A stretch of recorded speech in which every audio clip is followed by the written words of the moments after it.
Good morning all. आज આપણે આજના વિડિયોમાં ગ્રામરનું ચેપ્ટર લઈશું ટેન્સ વિશે। બરાબર, ટેન્સ મતલબ કે કાળ। કાળ આપણે ઓલરેડી શીખી ગયા છીએ। ત્રણ કાળ શીખ્યા છીએ, સિમ્પલ પ્રેઝન્ટ, સિમ્પલ પાસ્ટ અને સિમ્પલ ફ્યુચર ટેન્સ। તો આ ત્રણ કાળ આપણે એક એક કરીને શીખી ગયા છીએ, એની એક્સરસાઇઝ પણ કરી લીધી છે। પણ એક્ઝામમાં તમને એક એક ના પૂછાય, બધું સાથે પૂછાય। બરાબર, તો આપણે સાથે કઈ રીતે એક એક્સરસાઇઝ પણ લઈ લીધી છે, એમાં બધી મિક્સ છે, ત્રણેય કાળ ભેગા આપ્યા છે। તો આપણે પહેલા એને થોડી સમજ લઈ લઈશું। બરાબર, અને પછી એની જે ખાલી જગ્યાઓ છે આજે આપણે પૂરીશું। આપણે આજે કાળને ઓળખતા શીખીશું કે તમને બધા સેન્ટેન્સ મિક્સ આપ્યા છે, તો એ પ્રેઝન્ટ ટેન્સ છે, પાસ્ટ ટેન્સ છે કે ફ્યુચર ટેન્સ છે, એ આપણે કઈ રીતે નક્કી કરીશું। બરાબર, તો સૌથી પહેલા જોઈએ સિમ્પલ પ્રેઝન્ટ ટેન્સ। સૌથી પહેલો કયો છે? Simple present tense. Present tense से सीखिए सिंपल प्रेजेंट टेंस। तो प्रेजेंट टेंस में આપણે શીખી કે ટુ બી ના ક્રિયાપદો am is are, to have ના ક્રિયાપદો હેવ હેઝ અને ડુ ડઝ ના ક્રિયાપદો દરેકમાં આપણે એનો કોઠો પણ શીખ્યા હતા કે આઈ ની સાથે એમ, બી ની સાથે આર, યુ ની સાથે આર, હી સી ની સાથે ઇઝ, ધે ની સાથે આર, એવી રીતે હેવ હેઝ નો પણ શીખ્યા હતા। આપણે પ્રેઝન્ટ ટેન્સમાં સિમ્પલ પ્રેઝન્ટ ટેન્સમાં આપણે ડુ અને ડઝ ની જરૂર પડશે। ડુ અને ડઝ ની જરૂર પડશે। આપણે શીખી ગયા કે સિમ્પલ પ્રેઝન્ટ ટેન્સમાં ત્રીજો પુરુષ એક વચનમાં ડઝ આવે। ત્રીજો પુરુષ એક વચનમાં ડઝ વપરાશે, બાકી બધામાં ડુ આવશે। બરાબર, I do, we do, you do, he she એક સાથે does અને તેની સાથે do। આપણે એના કેટલાક નિયમો પણ શીખ્યા। બરાબર, કે ત્રીજો પુરુષ એક વચનમાં does આવે, જ્યાં does આવે ત્યાં ક્રિયાપદની પાછળ s કે es લાગશે। જ્યાં does આવશે ત્યાં ક્રિયાપદની પાછળ s કે es લાગશે। હવે s કે es લાગે તો એના કેટલાક નિયમો હોય છે જે આપણે જોઈએ કે કોઈપણ ક્રિયાપદનો છેલ્લો અક્ષર, કોઈપણ ક્રિયાપદનો છેલ્લો અક્ષર s, double s, sh, ch, x કે o હોય તો es લાગે। કોઈપણ ક્રિયાપદ, ક્રિયાપદ કોને કહેવાય? તો આપણે અલગ અલગ ક્રિયાઓ કરીએ છીએ, જેમ કે હું હાલ ઊભી છું તો સ્ટેન્ડ, લખું છું તો રાઈટ। બરાબર, તમે જો બેઠા હોય તો સીટ, ઊભા છો તો સ્ટેન્ડ, દોડો છો તો રન, કંઈ ખાઓ છો તો ઈટ। આ બધી ક્રિયાઓ છે ને ક્રિયાઓ દર્શાવતા શબ્દ એટલે ક્રિયાપદ। તો કોઈપણ ક્રિયાપદનો છેલ્લો અક્ષર s, double s, sh, ch, x કે o હોય તો es લાગે। કોઈપણ ક્રિયાપદનો છેલ્લો અક્ષર એટલે કે છેલ્લે શું હોય? y હોય। છેલ્લે શું હોય? y હોય અને એની પહેલા સ્વર હોય। છેલ્લો અક્ષર y હોય, એની પહેલા સ્વર હોય તો ફક્ત s લાગશે। y એની પહેલા સ્વર છે તો ફક્ત s લાગશે। જેમ કે પ્લેટ, બરાબર, તો એનું થશે પ્લેટ્સ। y છે એની પહેલા સ્વર છે એટલે પ્લેટ। સ્વર એટલે a e i o u એ અંગ્રેજીમાં સ્વર છે। પછી જે કોઈપણ ક્રિયાપદનો છેલ્લો અક્ષર એટલે કે છેલ્લે y છે એની પહેલા વ્યંજન છે। y છે એની પહેલા વ્યંજન છે તો y નીકળી જશે અને i e s લાગશે। અથવા તમે એમ પણ કહી શકો કે y નો i થઈ જશે અને es લાગશે। y નો i થઈ જાય અને es લાગે, અથવા y નીકળી જશે। જેમ કે ક્રાઈ તો y એની પહેલા વ્યંજન છે તો c r y નીકળી જશે અને i e s થઈ જશે। બરાબર, આ થયા સાદા વર્તમાન કાળના નિયમો કે કોઈપણ ક્રિયાપદનો છેલ્લો અક્ષર s, double s, sh, ch, x કે o છે તો es લાગશે। કોઈપણ ક્રિયાપદનો છેલ્લો અક્ષર y છે એની પહેલા એક જ સ્વર હોય, જો પાછા એક સાથે બે સ્વર હોય તો આ નિયમ લાગુ પડશે નહીં। કોઈપણ ક્રિયાપદનો છેલ્લો અક્ષર y છે એની પહેલા એક જ સ્વર છે તો ફક્ત s લાગશે। y ની પહેલા વ્યંજન છે તો y નો i થઈ જશે અને es લાગશે। અથવા તમે એમ પણ કહી શકો કે y નીકળી જશે અને i es મૂકી દેવાનું। આ થયું સિમ્પલ પ્રેઝન્ટ ટેન્સ। હવે જોઈએ આપણે સિમ્પલ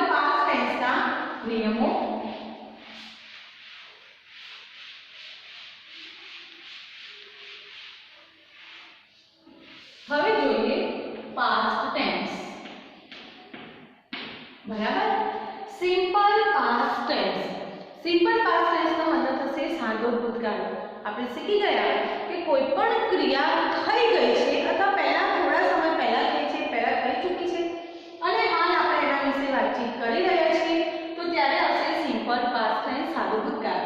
અને સાદા ભૂતકાળમાં ક્રિયાપદની પાછળ ડી અથવા ઈડી લાગશે. સાદા ભૂતકાળમાં ક્રિયાપદની પાછળ ડી અને ઈડી લાગશે. જે એસ ના નિયમો હતા સિમ્પલ પ્રેઝન્ટ ટેન્સમાં એસ લાગે એના નિયમો હતા, એવી રીતે સાદા ભૂતકાળમાં પણ ડી કે ઈડી ના નિયમો છે. તો એ જોઈએ કે કોઈ પણ ક્રિયાપદનો છેલ્લો અક્ષર ઈ છે, છેલ્લે શું છે? ઈ છે, તો ફક્ત ડી લાગશે. જો કોઈ પણ ક્રિયાપદનો છેલ્લે ઈ છે તો ફક્ત ડી લાગશે. પણ કેટલાક અનિયમિત ક્રિયાપદો છે, જેમ કે રાઈટ, WRIT, આમાં છેલ્લે ઈ છે પણ એ અનિયમિત છે એટલે એમાં ડી નહીં લાગે, એનું થશે રોટ, WROTE. બરાબર? જે અનિયમિત છે એના સિવાયના ક્રિયાપદમાં જો છેલ્લે ઈ હોય તો ફક્ત ડી લાગે. પછી જો છેલ્લે વાય છે,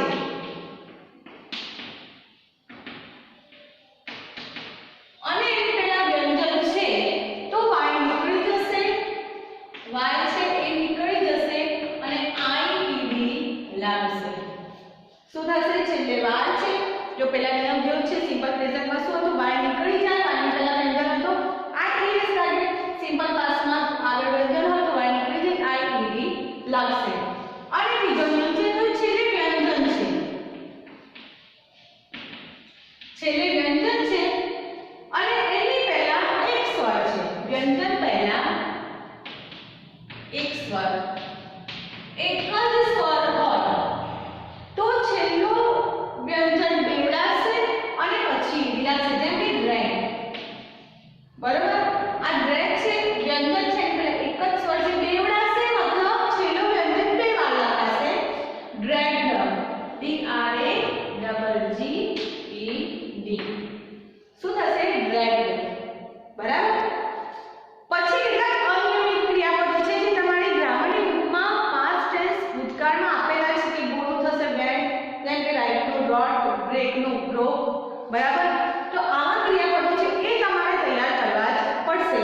બીજું એ છે કે કેટલાક ક્રિયાપદો એવા છે જેનું ભૂતકાળનું રૂપ પણ એવું એ થાય છે, એમાં કોઈ નિયમ લાગુ પડતો નથી. જેમ કે put, put, shut, shut, cut, cut. બરાબર? એમાં કોઈ નિયમ લાગુ પડે નહીં, એ મૂળ રૂપે જ ભૂતકાળમાં પણ લખાય છે. તો ભૂતકાળના રૂપો શું થયા કે જો છેલ્લે ઈ હોય તો ફક્ત ડી લાગે, છેલ્લે વાય છે એની પહેલા વ્યંજન છે તો વાય નીકળી જશે અને આઈઈડી થઈ જશે. બરાબર? જો છેલ્લે વ્યંજન છે એની પહેલા એક જ સ્વર છે તો વ્યંજન બેવડાય અને પછી આઈઈડી, સોરી, વ્યંજન બેવડાય અને પછી છેલ્લે ઈડી લાગશે. એ સિવાય અનિયમિત રૂપો અને કેટલાક રૂપો એવા છે જે એમના એમ રહેશે. બરાબર? તો આ થયા આપણા પાસ્ટ ટેન્સના નિયમો. છેલ્લે છે સિમ્પલ ફ્યુચર ટેન્સ. ફ્યુચર ટેન્સનો મતલબ થશે ભવિષ્યકાળ. કોઈ ક્રિયા હવે ભવિષ્યમાં થવાની છે, આપણે બોલી રહ્યા છીએ કે એની પહેલા એક ક્રિયા થઈ નથી, એ કામ થયું નથી. જેમ કે હું આવતીકાલે બહારગામ જઈશ, હું તારા ઘરે કાલે આવીશ, રવિવારે આપણે ફરવા જઈશું. બરાબર? નેક્સ્ટ મંથ આપણે મૂવી જોવા જઈશું. તો એ બધી ક્રિયાઓ હવે થવાની છે, હાલ થઈ નથી, તો ત્યાં આવશે ભવિષ્યકાળ. અને ભવિષ્યકાળમાં કોઈ જ નિયમ તમારે તૈયાર કરવાનો નથી. ભવિષ્યકાળનું ક્રિયાપદ આવશે ફ્યુચર ટેન્સ. એમાં એક જ ક્રિયાપદ છે will. ફ્યુચર ટેન્સનું તમારે એક જ ક્રિયાપદ આવે છે will. બરાબર? તો કોઈ પણ ક્રિયાપદ આપ્યું છે તો એની આગળ will, જો આપણે ક્રિયાપદમાં પાછળ લગાવવાનું તો SES પાછળ લાગે, DED પાછળ લાગે, પણ will તમારે ક્રિયાપદની પાછળ લગાવવાનું. જેમ કે પ્લે આપ્યું છે તો will play, sing આપ્યું છે તો will sing. કોઈ પણ ક્રિયાપદની આગળ ફક્ત will લગાવી દો એટલે તમારે થઈ જશે એનો ભવિષ્યકાળ અને ક્રિયાપદ એના મૂળ સ્વરૂપે આવશે, એમાં કોઈ ચેન્જ કરવાનું છે નહીં. બરાબર? તો આપણે ત્રણેય ટેન્સ જોયા કે સાદું વર્તમાનકાળ એટલે રોજિંદી ક્રિયાઓ, ચોક્કસ સમયના ગાળે થતી ક્રિયાઓ કે તમારી ટેવ વશ થતી ક્રિયાઓ માટે સાદું વર્તમાનકાળ. સાદો ભૂતકાળ એટલે કોઈ ક્રિયા થઈ ગઈ છે ને આપણે એની વાત કરી રહ્યા છીએ તો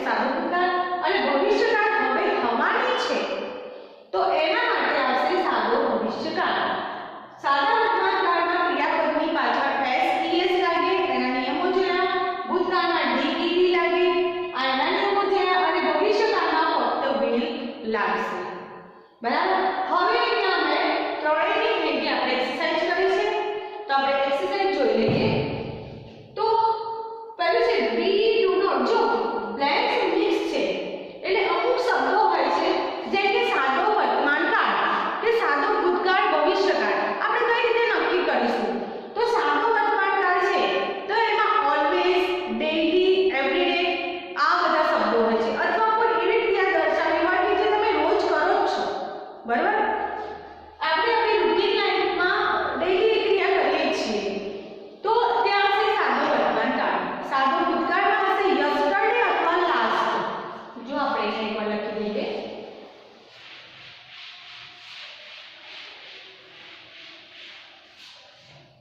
જો તમે પ્રેઝન્ટ ટેન્સ હશે તો પ્રેઝન્ટ ટેન્સમાં આવશે ઓલવેઝ,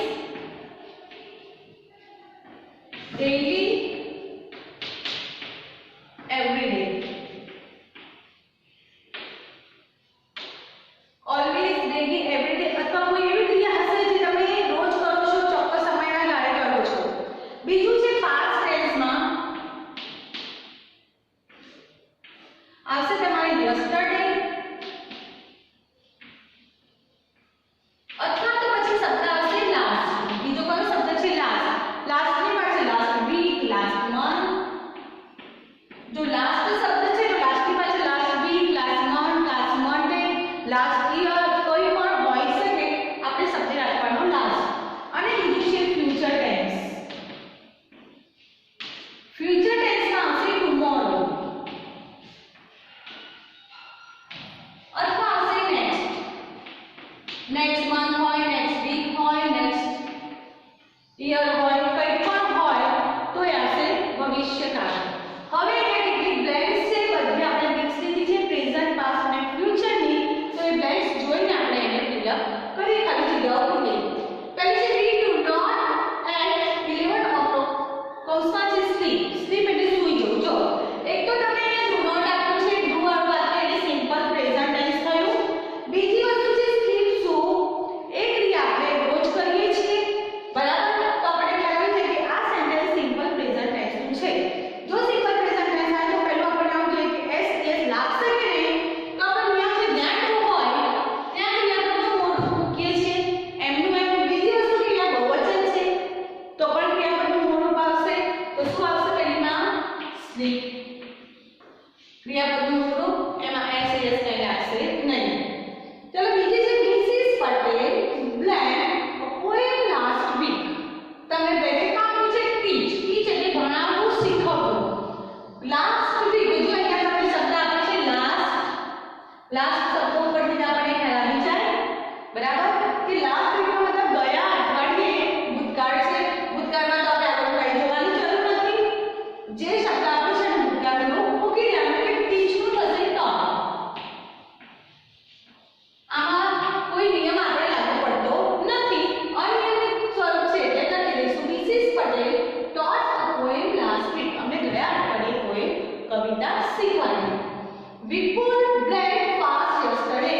શબ્દ છે રન. રન મતલબ છે દોડવું.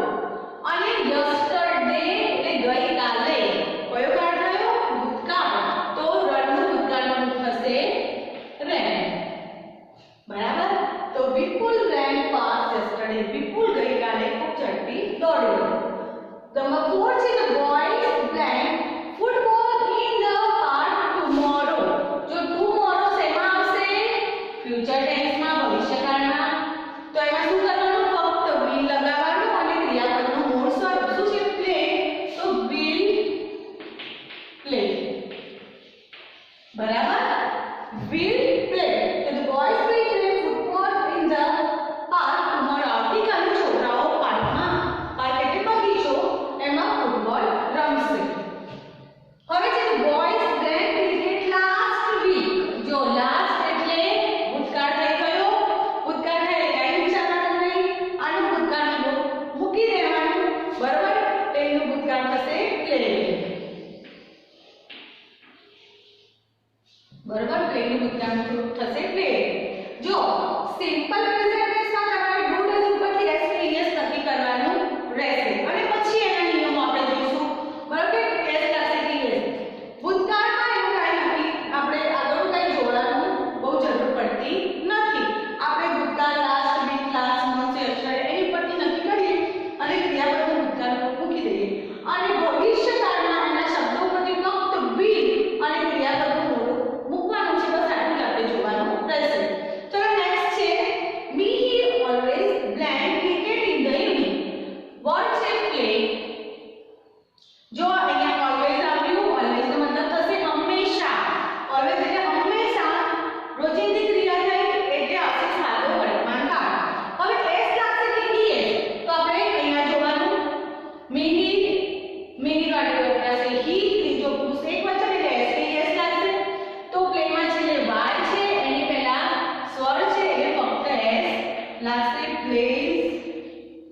બરાબર.